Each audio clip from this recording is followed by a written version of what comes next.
Good morning കൂട്ടുകാരെ. Hindus art and ക്രാഫ്റ്റിൻ്റെ പുതിയൊരു വീഡിയോയിലോട്ട് എൻ്റെ എല്ലാ പ്രിയപ്പെട്ട കൂട്ടുകാർക്കും സ്വാഗതം. ഇന്നത്തെ എൻ്റെ കുഞ്ഞു വിശേഷങ്ങളിലേക്ക് നമുക്ക് പോവാമല്ലേ. ഇന്നത്തെ എൻ്റെ വീഡിയോ നിങ്ങൾക്ക് ഇഷ്ടപ്പെടുകയില്ല എന്നുള്ളത് അറിയില്ല കേട്ടോ. ഇഷ്ടപ്പെട്ടാൽ ഒന്ന് ലൈക്ക് ചെയ്യാൻ മറക്കണ്ട കേട്ടോ. അതുപോലെ തന്നെ നിങ്ങളുടെ അഭിപ്രായങ്ങളൊക്കെ ഒന്ന് രേഖപ്പെടുത്താനും മറന്നു പോവല്ലേ. ഇന്ന് രാവിലെ മുതലുള്ള കുറച്ച് കാര്യങ്ങളാണ് ഞാൻ നിങ്ങളെ മുന്നിൽ കൊണ്ടുവന്നിട്ടുള്ളത് കേട്ടോ. അപ്പോൾ നമുക്ക് നേരെ വീഡിയോയിലോട്ട് പോവാം അല്ലേ.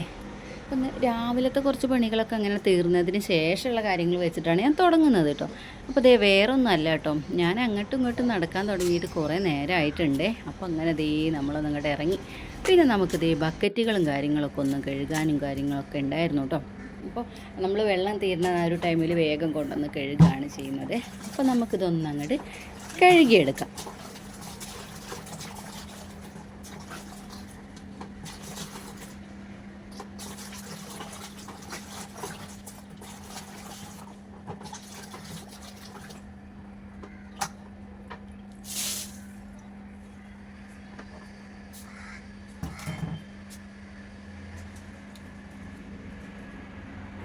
ഇന്ന് രാവിലെ ആയപ്പോൾ മുതലുള്ള എൻ്റെ ചിന്തയാണ് കേട്ടോ. അത് ഓരോ വീട്ടിലും ചില വീടുകളിലൊക്കെ ഉണ്ടാവുള്ളൂ കേട്ടോ. എന്താണ് നമ്മളിന്ന് കറി ഉണ്ടാക്കുക എന്നുള്ളതായിരുന്നു ഇന്ന് രാവിലെ മുതലുള്ള എൻ്റെ ചിന്ത. കറി ഉണ്ടാക്കാൻ പച്ചക്കറിയായിട്ട് ഒന്നും ഉണ്ടായിരുന്നില്ല കേട്ടോ. അപ്പോൾ അതിങ്ങനെ മടിച്ച് നിൽക്കുകയാണേ, എന്താണ് ഇപ്പോൾ ഉണ്ടാക്കേണ്ടത് എന്ന് ആലോചിച്ചിട്ട്. അപ്പോൾ ആ ഒരു ടൈമിലാണ് ഞാൻ ഇവിടേക്ക് ഇങ്ങനെ ഇറങ്ങിയപ്പോഴാണ് കേട്ടോ കണ്ടത്. ഞാൻ പറഞ്ഞിട്ടുണ്ടായിരുന്നില്ല കുറച്ച് ചീരയൊക്കെ ഇവിടെ ഉണ്ട്, അപ്പോൾ അതൊന്ന് നനച്ച് കൊടുക്കുന്നുണ്ട് എന്നുള്ളതൊക്കെ പറഞ്ഞിട്ടുണ്ടായിരുന്നല്ലോ. അപ്പോൾ അതിലൊരു 2-3 തണ്ട് ഇങ്ങനെ നോക്കി ചിരിക്കുന്നുണ്ട്. അപ്പോൾ അതങ്ങോട്ട് പൊട്ടിക്കാലോ എന്ന് വിചാരിച്ചിട്ട് നേരെ അതങ്ങോട്ട് പൊട്ടിക്കാൻ വേണ്ടി പോയതാണ് കേട്ടോ. അങ്ങനെ അത് പൊട്ടിച്ചപ്പോൾ ഞാൻ വിചാരിച്ചു ഇത്രയേ ഉള്ളല്ലോ, ഇതിപ്പോൾ എങ്ങനെ കറി ഉണ്ടാക്കുക, ഇത് കറി ഉണ്ടാക്കാൻ തികയില്ലല്ലോ, ഇത് ഉണ്ടാക്കി കഴിഞ്ഞാൽ തീരെ ഉണ്ടാവില്ലല്ലോ എന്നൊക്കെ വിചാരിച്ചിങ്ങനെ നിൽക്കുകയായിരുന്നു കേട്ടോ. പിന്നെ ഉണ്ടാക്കി കഴിഞ്ഞപ്പോൾ അത്യാവശ്യം നല്ല രീതിയിൽ തന്നെ ഉണ്ടായിരുന്നേ. അപ്പോൾ അതേ എന്താ അതിൻ്റെ പേരെന്ന് ചോദിച്ചപ്പോൾ ഇതാ ഞാൻ പറഞ്ഞത്, എന്തെങ്കിലും നമ്മൾ സംസാരിച്ചുകൊണ്ടിരിക്കുന്ന സമയത്ത് പേരൊന്നും വായിൽ വരില്ല കേട്ടോ. നമ്മുടെ ഷേവൊക്കെ ചെയ്യുന്നൊരു സംഭവമില്ലേ, മെഷീനില്ലേ, മുടിയൊക്കെ മൊട്ടയടിക്കാനൊക്കെ എടുക്കുന്നത്. അപ്പോൾ ഷേവിങ് സെറ്റാണോ പറയുക, അല്ല. അപ്പോൾ ഏതായാലും അത് നിങ്ങൾ വിചാരിക്കും അതിങ്ങനെ ചാർജിലിട്ടപ്പോൾ അത് കേട് വന്നതാണ് എന്നുള്ളത്. പക്ഷെ അത് കേട് വന്നിട്ടില്ല കേട്ടോ. ഇത് ലൈറ്റ് ഇങ്ങനെ മിന്നുന്നത് കാണുന്നില്ലേ. അപ്പോൾ ഞാൻ വിചാരിച്ചു എഡിറ്റ് ചെയ്യുന്ന സമയത്ത് എന്താ സംഭവം എന്ന് വിചാരിച്ചു കേട്ടോ. പിന്നെ നോക്കുമ്പോൾ എന്താണ്, അത് ഫോണിൽ നമ്മൾ വീഡിയോ ഓണാക്കി വെച്ചിട്ടുള്ള ആ ടൈമിലാണ് അതിൻ്റെ ലൈറ്റ് ഇങ്ങനെ മിന്നുന്നത്. അല്ലാതെ നമ്മൾ ഫോണിൽ കൂടെ അല്ലാതെ നോക്കുമ്പോൾ അതിന് പ്രശ്നമൊന്നുമില്ല കേട്ടോ. ഞാനത് കംപ്ലൈൻ്റ് ആയി എന്നൊക്കെ വിചാരിച്ചിട്ട് ഇങ്ങനെ നിൽക്കുകയായിരുന്നേ. അപ്പോൾ അതിൻ്റെ ഇടയ്ക്ക് ഇത് മനു ഉപയോഗിച്ചിട്ടുണ്ടായിരുന്നു കേട്ടോ. മനു കൊണ്ടുപോയിട്ട് കയ്യിൻ്റെ രോമം എടുത്ത് കളഞ്ഞു കേട്ടോ. അവർ താടി എടുക്കുന്നത് കണ്ടിട്ട് ഇവൻ പോയിട്ട് കയ്യിൻ്റെ രോമം എടുത്തിട്ടുണ്ടായിരുന്നേ. അപ്പോൾ ഏതായാലും അത് അവിടെ കേട് വന്നു വിചാരിച്ചിരിക്കുന്ന സമയത്താണ് മനസ്സിലായത് അത് ഫോണിൽ കൂടെ മാത്രം നോക്കുമ്പോഴേ ഉള്ളൂ പ്രശ്നം എന്നുള്ളത് കേട്ടോ. അപ്പോൾ ഏതായാലും അതിന് കുഴപ്പമൊന്നുമില്ല. പിന്നെ ദേ നമ്മൾ ചീരയൊക്കെ ഒന്ന് അരിഞ്ഞെടുക്കാമെന്ന് വിചാരിച്ചു, അങ്ങനെ അരിഞ്ഞെടുത്തു കേട്ടോ. ഞാൻ നല്ല ഇല നോക്കിയിട്ട് തന്നെയാണ് എടുത്തിട്ടുണ്ടായിരുന്നത്.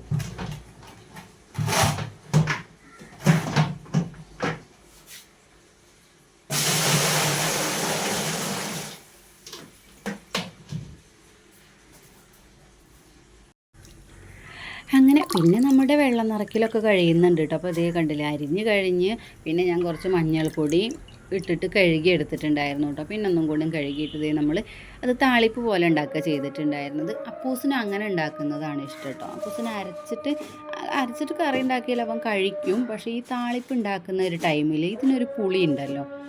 ഇപ്പം നമ്മൾ ചീര ഉണ്ടാക്കിയാലും മുരിങ്ങ ഉണ്ടാക്കിയാലും പിന്നെ ഒരു ചിക്രമാനീസിൻ്റെ ചീരല്ലേ, വേലിച്ചീര എന്നൊക്കെ പറയുന്നത്, ആ ഒരു ചീരയൊക്കെ നമ്മൾ ഇങ്ങനെ താളിപ്പ് പോലെ ഉണ്ടാക്കിയിട്ടുണ്ട് എന്നുണ്ടെങ്കിൽ അതിനൊരു പുളിരസം ഉണ്ടായിരിക്കും.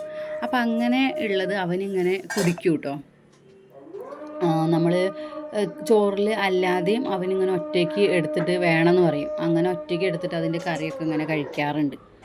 അപ്പോൾ ഏതായാലും അങ്ങനെയാണ് ഞാനത് ഉണ്ടാക്കിയിട്ടുണ്ടായിരുന്നത് കേട്ടോ. അപ്പോൾ നന്നായിട്ട് കുറച്ച് നേരം തന്നെ അതങ്ങോട്ട് വേവിച്ചെടുത്തിട്ടുണ്ടായിരുന്നു. മഞ്ഞൾപ്പൊടിയും മുളക് പൊടിയും ഉപ്പും കൂടെ ഇട്ടിട്ടോ, കടുകും വറുത്തിട്ടിട്ടുണ്ടായിരുന്നേ.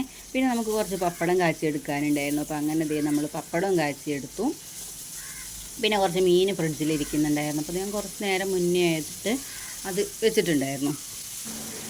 മത്തി, കുഞ്ഞമത്തിയാണ് കേട്ടോ. ഇപ്പോൾ കുഞ്ഞമത്തിയാണ്, ഞാൻ 2-3 വീഡിയോസിലൊക്കെ കണ്ടു കേട്ടോ. എല്ലായിടത്തും കുഞ്ഞമത്തിയാണ്. അപ്പോൾ ഇത് പച്ചമുളക് ഇട്ടിട്ടാണ് നമ്മൾ ഉണ്ടാക്കിയെടുത്തിട്ടുണ്ടായിരുന്നത്. പിന്നെ പേരിന് കുറച്ച് കുരുമുളകും കൂടെ ചേർത്ത് കൊടുത്തിട്ടുണ്ടായിരുന്നു കേട്ടോ. അപ്പോൾ അങ്ങനെ പച്ചമുളക് ഇടുന്ന സമയത്ത് അപ്പൂസ് കഴിക്കുന്നുണ്ട്, അല്ലാത്ത ടൈമിൽ ആൾ മീനൊന്നും അങ്ങനെ കഴിക്കുന്നില്ല. അപ്പോൾ അങ്ങനെ നമ്മൾ ആ പണികളൊക്കെ കഴിഞ്ഞിട്ടുണ്ടായിരുന്നു കേട്ടോ. പിന്നെ നമുക്ക് കുറച്ച് വെള്ളം ഉണ്ടാക്കാനൊക്കെ ഉണ്ടായിരുന്നേ. അപ്പോൾ അത് നമ്മൾ തീയൊക്കെ കത്തിച്ച് വെച്ചു. തീ കത്തിച്ചു, നമ്മൾ വെള്ളം നിറച്ച് കൊണ്ടുവന്ന് വെച്ചു കേട്ടോ. പിന്നെ അതൊന്ന് ലെവലാക്കുന്ന കാര്യം ഞാൻ പറഞ്ഞിട്ടുണ്ടായിരുന്നു. അപ്പോൾ അങ്ങനെ അതൊക്കെ ഒന്ന് ലെവലാക്കാൻ വേണ്ടി വെച്ചിട്ടുണ്ടായിരുന്നു. അപ്പോൾ ഇനി വെള്ളമൊക്കെ നല്ല രീതിയിൽ അവിടെ കിടന്ന് അങ്ങനെ തിളച്ചോട്ടെ ഇട്ടു. അപ്പോൾ നമ്മളിവിടെ അടുക്കളയിൽ എന്തെങ്കിലും പണിയെടുക്കുന്ന ആ ഒരു ടൈമിലാണെന്നുണ്ടെങ്കിൽ ആ വിറകൊന്നും അങ്ങനെ നീക്കി വെച്ച് കൊടുത്താൽ മാത്രം മതിയേ. അപ്പോൾ അതങ്ങനെ പിന്നെ അതിനായിട്ട് നിൽക്കണ്ടല്ലോ എന്ന് വിചാരിച്ചിട്ടാണ് കേട്ടോ. അപ്പോൾ ഞാൻ കാരണം എന്താ വെച്ചാൽ ഞാൻ എല്ലാ പണിയും കഴിഞ്ഞിട്ട് വെള്ളം ഉണ്ടാക്കാമെന്ന് വിചാരിച്ചിട്ട് വെള്ളം ഉണ്ടാക്കും. വെള്ളം ഉണ്ടാക്കി കഴിഞ്ഞ് നമ്മൾ അടുപ്പത്ത് വെച്ചിട്ട് നല്ല തീയൊക്കെ കത്തുന്നുണ്ടായിരിക്കും കേട്ടോ. പിന്നെ ഞാനതിൻ്റെ കാര്യം വിട്ടുപോയി. പിന്നെ വന്നപ്പോൾ തീ കെട്ടിട്ടുണ്ടാവും കേട്ടോ. അപ്പോൾ അതിന് ശേഷം ഞാൻ പിന്നെ ഇവിടെ എന്തെങ്കിലും ചെയ്തുകൊണ്ടിരിക്കുന്ന ആ ഒരു ടൈമിൽ അത് എടുക്കാമെന്ന് വിചാരിച്ചിട്ട് ആദ്യം അവിടെയൊക്കെ റെഡിയാക്കി വെക്കും. നമ്മുടെ വീതനയൊക്കെ റെഡിയാക്കി വെച്ച് വെള്ളമൊക്കെ റെഡിയാക്കി അങ്ങനെയൊക്കെ റെഡിയാക്കി വെച്ചതിന് ശേഷം ഇവിടുത്തെ പണിയെടുക്കും. അപ്പോൾ ഇതങ്ങോട്ട് തീരുമ്പോഴേക്ക് നമ്മുടെ വെള്ളം ആയിട്ടുണ്ടാകും കേട്ടോ. പിന്നെ കുറച്ച് മുന്തിരിയൊക്കെ കൊണ്ടുവന്നിട്ടുണ്ടായിരുന്നേ. അപ്പോൾ ഞാൻ ശിവരാത്രിക്ക് അമ്പലത്തിൽ പോയ ആ ഒരു ടൈമിൽ അവിടെ നിന്ന് ഇങ്ങോട്ട് വന്നപ്പോൾ കടലമിഠായി ഉണ്ടല്ലോ, ആ കടലമിഠായി വാങ്ങാമെന്ന് വിചാരിച്ചിട്ട് ഞങ്ങൾ അമ്പലത്തിൻ്റെ തൊട്ടടുത്തുള്ള കടയിൽ കയറി, സൂപ്പർ മാർക്കറ്റിലല്ല ബേക്കറിയിൽ കയറി. അവിടെ കയറി നമ്മൾ കടലമിഠായിയും വാങ്ങിച്ചു കേട്ടോ. അത് കഴിഞ്ഞപ്പോഴാണ് മുന്തിരി ഇരിക്കുന്നത് കണ്ടത്. അപ്പോൾ മുന്തിരി കണ്ടപ്പോൾ വേണമെന്ന് പറഞ്ഞു. അപ്പോൾ ഞാൻ ചോദിച്ചു അത് മധുരമുള്ളതാണോ എന്നൊക്കെ ചോദിച്ചപ്പോൾ അങ്ങനെ മധുരമുള്ളതാണ് എന്ന് പറഞ്ഞപ്പോൾ വാങ്ങിച്ചു കേട്ടോ. 50 രൂപയ്ക്കാണ് മുന്തിരി വാങ്ങിച്ചേ. അപ്പോൾ അത് കുറച്ചേ ഉണ്ടായിരുന്നുള്ളൂ കേട്ടോ. അപ്പോൾ അങ്ങനെ വാങ്ങിച്ചു. ഇത് പേട്ടൻ ഇന്നലെ ഞാൻ വാങ്ങിച്ചത് മിനിയാന്ന്, ഈ വാങ്ങിച്ചത് ഇന്നലെ. ഒരു ദിവസത്തിൻ്റെ ഗ്യാപ്പിൽ ഏട്ടൻ സൂപ്പർ മാർക്കറ്റിൽ നിന്ന് മുന്തിരി വാങ്ങിച്ചു കേട്ടോ. അപ്പോൾ അതിൽ അത്രത്തോളം മുന്തിരി അല്ല, അതിലേറെ മുന്തിരി 30 രൂപയ്ക്ക് ഉണ്ടായിരുന്നുള്ളൂ കേട്ടോ. അതാണെങ്കിൽ അതിന് ഞെട്ടിയൊക്കെ കളഞ്ഞിട്ട് ആക്കി വെക്കുകയാണ് ചെയ്യുന്നത് കേട്ടോ. സൂപ്പർ മാർക്കറ്റിലുണ്ടായിരുന്നത് അങ്ങനെ കറുത്ത മുന്തിരിയും പച്ച മുന്തിരിയും വാങ്ങിച്ചിട്ടുണ്ടായിരുന്നു കേട്ടോ. അപ്പോൾ 30 അങ്ങനെ വന്നിട്ടുണ്ടായിരുന്നല്ലേ. ഞാൻ വാങ്ങിച്ചതിനേക്കാളും കൂടുതലുണ്ടായിരുന്നു, 50 രൂപയ്ക്ക് വാങ്ങിച്ചതിനേക്കാളും കൂടുതലുണ്ടായിരുന്നു കേട്ടോ. 30 രൂപയ്ക്ക് വാങ്ങിച്ചപ്പോൾ നോക്കുമ്പോൾ രണ്ടും നല്ല മധുരമുള്ളതാണ്. അപ്പോൾ ഏതായാലും അതൊക്കെ കൊണ്ടുവന്നിട്ടുണ്ടായിരുന്നു. അപ്പോൾ അത് ഞാൻ വേഗം കൊണ്ടുവന്നതിന് ശേഷം ഞാൻ മറ്റേ മുന്തിരി ആണെങ്കിൽ കൂടി അതിന് ഞെട്ടിയൊക്കെ കളഞ്ഞെടുത്തതിന് ശേഷം മഞ്ഞൾപ്പൊടി ഉപ്പിട്ട് വെള്ളത്തിൽ കുറച്ച് നേരം വെച്ചിട്ട് പിന്നെ അത് വെള്ളത്തിൽ നിന്ന് മാറ്റി കളഞ്ഞ് അത് ഒന്ന് വെള്ളം വറ്റിയതിന് ശേഷം ഞാൻ ഫ്രിഡ്ജിൽ കൊണ്ടുപോയി വയ്ക്കുക ചെയ്തിട്ടുണ്ടായിരുന്നത് കേട്ടോ. അപ്പോൾ ഇതാണെങ്കിൽ നമുക്ക് ഞെട്ടിയൊന്നും കളയണ്ടല്ലോ, നല്ല രീതിയിൽ തന്നെ ഫ്രഷ് ആയിട്ടാണ് കിട്ടിയിട്ടുണ്ടായിരുന്നത് കേട്ടോ. അങ്ങനെ അത് അതേപോലെ മഞ്ഞൾപ്പൊടിയും ഉപ്പും കൂടെ വെച്ച് വെള്ളത്തിൽ കുറച്ച് നേരം ഇട്ടു കേട്ടോ. പിന്നെ അതിന് ശേഷം ഒന്ന് പാത്രം മാറ്റി വെച്ച് അതിൻ്റെ വെള്ളമൊക്കെ വറ്റി കളഞ്ഞപ്പോൾ നമ്മൾ ഫ്രിഡ്ജിൽ കൊണ്ടുപോയി വയ്ക്കുകയാണ് ചെയ്തത്. എനിക്ക് ഫ്രിഡ്ജിൽ വെച്ചിട്ട് മുന്തിരി കഴിക്കുന്നത് ഭയങ്കര ഇഷ്ടമാണ് കേട്ടോ. എനിക്ക് പണ്ട് മുതലേ ഉള്ള ഒരു പരിപാടിയാണ് കേട്ടോ ഇത്. ഫ്രിഡ്ജിൽ ഇതുപോലെ നല്ല മധുരമുള്ള മുന്തിരി കൊണ്ടുപോയി വെച്ചിട്ട് പാത്രത്തിലാക്കിയിട്ടാണ് കേട്ടോ വയ്ക്കുക. അങ്ങനെ കൊണ്ടുപോയി വെച്ചതിന് ശേഷം അതെടുത്തിട്ട് ആ തണുപ്പോട് കൂടി കഴിക്കാൻ ഇഷ്ടമാണ്. വേറൊന്നും അങ്ങനെ ഞാൻ ചെയ്യാറില്ല കേട്ടോ. പക്ഷേ ഈ മുന്തിരി അങ്ങനെയല്ല. ഇതുപോലെ തന്നെ ഞാൻ പ്രഗ്നൻ്റ് ആയിരുന്ന ആ ഒരു ടൈമിലും ഇതുപോലെ മുന്തിരി കൊണ്ടുവന്നിട്ട് നല്ല ചൂടാണല്ലോ, ആ ടൈമിൽ പ്രത്യേകിച്ചും ചൂട് കൂടുതലായിരിക്കും. അപ്പോൾ എനിക്ക് ഭയങ്കര പ്രശ്നം ഉണ്ടായിരുന്നു കേട്ടോ. ചൂടിൻ്റെ പ്രശ്നം എന്ന് പറഞ്ഞാൽ നോർമലായിട്ട് പ്രഗ്നൻ്റ് ആവുന്ന സമയത്ത് ഒരാൾക്ക് ഉണ്ടാവണ ചൂടിനേക്കാളും കൂടുതൽ ചൂടും കാര്യങ്ങളൊക്കെ ആയിരുന്നു കേട്ടോ. അപ്പോൾ അതിൻ്റെ കുറച്ച് പ്രശ്നമൊക്കെ ഉണ്ടായിരുന്നേ. ബുദ്ധിമുട്ടുകൾ പലതും നമുക്ക് ആ ഒരു ടൈമിൽ ഉണ്ടായിരുന്നു കേട്ടോ. അപ്പോൾ അങ്ങനെ ഏതായാലും അത് അപ്പോൾ അന്നേ ഉള്ളൊരു ശീലമാണ് ഇതുപോലെ മുന്തിരി വെച്ചിട്ട് ഫ്രിഡ്ജിൽ കൊണ്ടുപോയി വെച്ചിട്ട് എടുത്ത് അങ്ങനെ കഴിക്കലായിരുന്നു എൻ്റെ പരിപാടി. അപ്പോൾ അത് കഴിക്കുമ്പോൾ നമ്മൾ അത് ഇറക്കുന്ന സ്ഥലം തൊട്ട് വയറ് വരെ തണുപ്പ് വരും കേട്ടോ. അപ്പോൾ അത് ഭയങ്കര ഇഷ്ടമായിരുന്നു എനിക്ക്. അപ്പോൾ അപ്പൂസും അത് കഴിക്കുന്നുണ്ട് കേട്ടോ അങ്ങനെ. അപ്പോൾ ഇതേ ഞാൻ അതൊക്കെ കഴിഞ്ഞു. പിന്നെ നമുക്കിത് വേറെയും കുറച്ച് പണി ഉണ്ടായിരുന്നു കേട്ടോ. അപ്പോൾ അങ്ങനെ അതൊക്കെ നമ്മളങ്ങനെ ചെയ്തുകൊണ്ടിരിക്കുന്നുണ്ട്. പിന്നെ ഇപ്പം ഞാൻ ഈ ഉണ്ടാക്കുന്നത് എന്താണെന്ന് ചോദിച്ചാൽ റവയുടെ ഉപ്പുമാവ് വേണമെന്ന് പറഞ്ഞു കേട്ടോ. അപ്പോൾ അങ്ങനെ കുറച്ച് റവയുടെ ഉപ്പുമാവ് ഉണ്ടാക്കിയെടുക്കുമായിരുന്നേ. ഇത് ഞാൻ വറുത്തിട്ടുണ്ടായിരുന്നില്ല. അപ്പോൾ വറക്കാതെയാണ് ഈ ഒരു ഉപ്പുമാവ് ഉണ്ടാക്കിയെടുത്തത് കേട്ടോ. ഇത് പെട്ടെന്ന് വേണമെന്ന് പറഞ്ഞപ്പോൾ അങ്ങനെ അങ്ങോട്ട് ചെയ്തതാണ്. ഇനി ബാക്കിയുള്ള പൊടികളൊക്കെ നമുക്കൊന്ന് വറുത്ത് വെക്കാനുണ്ട്. അപ്പോൾ അതേ നമ്മളെ മല്ലിപ്പൊടിയൊക്കെ കഴിഞ്ഞിട്ടുണ്ടായിരുന്നു കേട്ടോ. അപ്പോൾ ഇനിയിപ്പോൾ അതൊക്കെ ഒന്ന് നന്നാക്കി വൃത്തിയാക്കി കഴുകി ഒക്കെ ഒന്ന് വറുത്തെടുത്തിട്ടൊക്കെ ആവശ്യത്തിന് പൊടിച്ച് വെക്കാനും കാര്യങ്ങളൊക്കെ ഉണ്ട് കേട്ടോ. അപ്പോൾ വെയിലും കാര്യങ്ങളൊക്കെ അല്ലേ, പെട്ടെന്ന് തന്നെ ഉണങ്ങിക്കോളും. പിന്നെ അതേ റവപ്പുമാവിന് പപ്പടം വേണമെന്ന് പറഞ്ഞ് പിന്നെയും പപ്പടം ഉണ്ടാക്കുകയാണ് ചെയ്തത് കേട്ടോ. പപ്പടം ഇവിടെ വെച്ചാൽ ഇരിക്കില്ല കേട്ടോ. പെട്ടെന്ന് പപ്പടം തീർന്നു പോവും. അപ്പൂസ് ഒന്ന് വരുന്നതും പോകുന്നതും കാണാം കേട്ടോ.